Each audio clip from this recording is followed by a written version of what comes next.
based on Marilyn Monroe. Now the original look was done just kind of winging it, not really knowing where I was going to go with it. So a couple products are different. Whenever I do looks for Instagram exclusively, it's usually for cruelty-free project panning.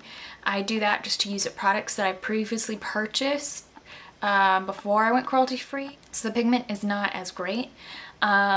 Or I purchased them and then they sold, so I no longer use them in videos. Either way, they go into drawers that test on animals and I'm trying to use them. So anyways, the balm, I get asked so many questions about the balm. Is it cruelty free? And I found out from Danielle Loves Glitter, who has a YouTube channel now and a blogspot, daniellelovesglitter.blogspot.com, and she called the balm, and they kind of admitted, without kind of knowing they were admitting, that they do have an office in China. They're just kind of caught off guard and they said, yeah, we have an office in China. So anyways, that means that, you know, they might be testing. I always see them in some form or another on somebody's cruelty-free list, and I truly just don't think that they are. So you won't see me doing tutorials for them. I'm going to show you the palette just to show you how I recreated this look doing the cruelty-free colors, and I'll show you the cruelty-free colors as well. Now, no color is extremely exclusive to any one brand that I've seen thus far. There are nuances with every brand when it comes to a certain shade. That's what makes it special and unique. So I'm not saying that to degrade brands whatsoever, but most brands have a red, most brands have a purple, most brands have a burgundy, but it's those little nuances that make it exquisite. I hope that you enjoy this look, and thank you so much for watching. I've already taken the Andalou Naturals Eye Brightening Serum and the All Natural Face Magic Vegan Eyeshadow Primer. An accident when I first did it. I kind of was just playing around and I wasn't really sure what I wanted to do. And I took a photo and put it on Instagram. It just looked like a modern day Marilyn Monroe to me. This look was actually with the Balm palette. This is volume 2.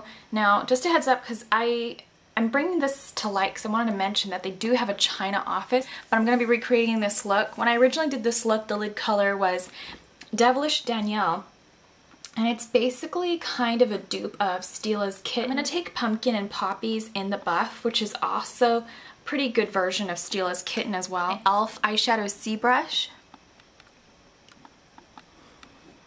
And conceal any possible brow hairs or harsh crease lines. Now, the next color I took for the inner and outer corner of the, or sorry, the outer corner of the eye and the crease was Just This Once Jamie, and it's basically like a lavender taupey type color. This is from our Halloween line. I actually chose a Garden of Magic.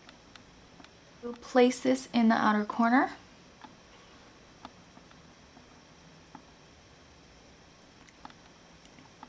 Now, because these pumpkin and poppy products are a little newer, they're going to go on much more pigmented and smoother than they'll look on Instagram.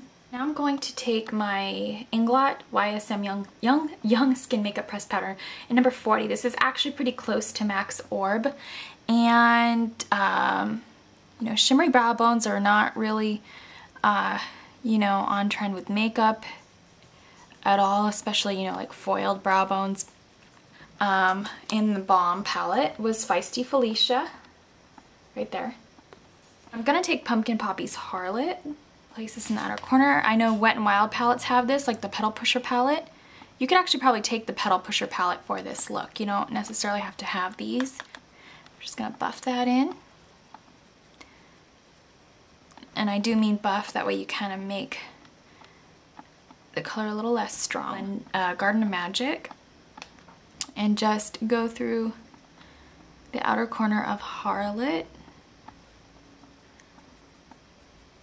I'm now going to take a little bit more in the buff now with that same brush and just very carefully go over the crease, top of the crease within the buff. Matte Camille.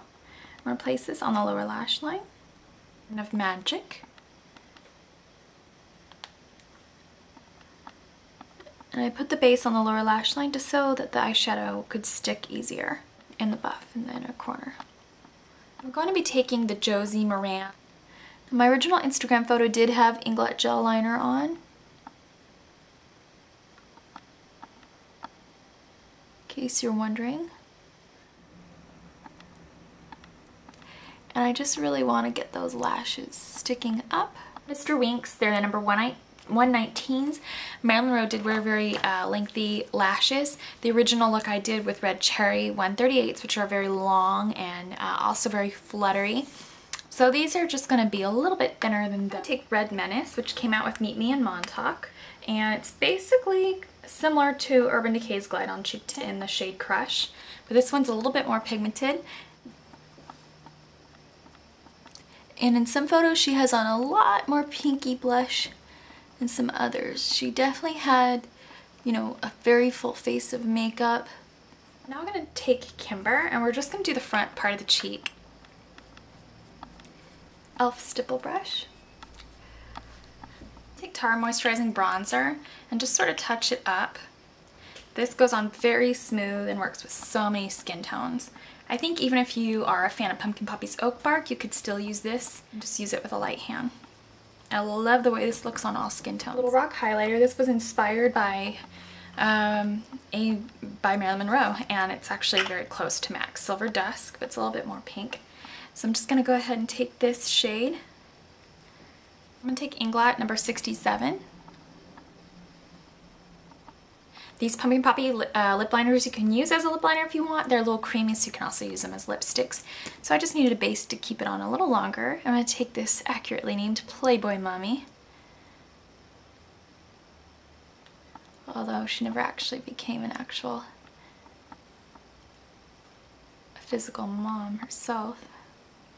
She had an abortion. So yeah, for the lips, I basically took the reverse of what I did with the MAC. I did MAC lips. I did MAC Cream Stick Liner in Pink Rose instead of this one. Both are a bit of a dusty undertone, except that one's more of a rose, and this is more like a soft rose petal. And then for the lipstick, the original lipstick in the picture was MAC's Bombshell, which is a very bright pink frost. I took Playboy Mommy, very accurately named cream stick or lip liner pencil. And then for the lips, I took Pink Boodle, which is a very opaque lip gloss. I took Abernathy, and this color is actually closer to to Bombshell, and this color is actually closer to Pink Poodle. So I hope that you enjoyed this tutorial, and thank you so much for watching.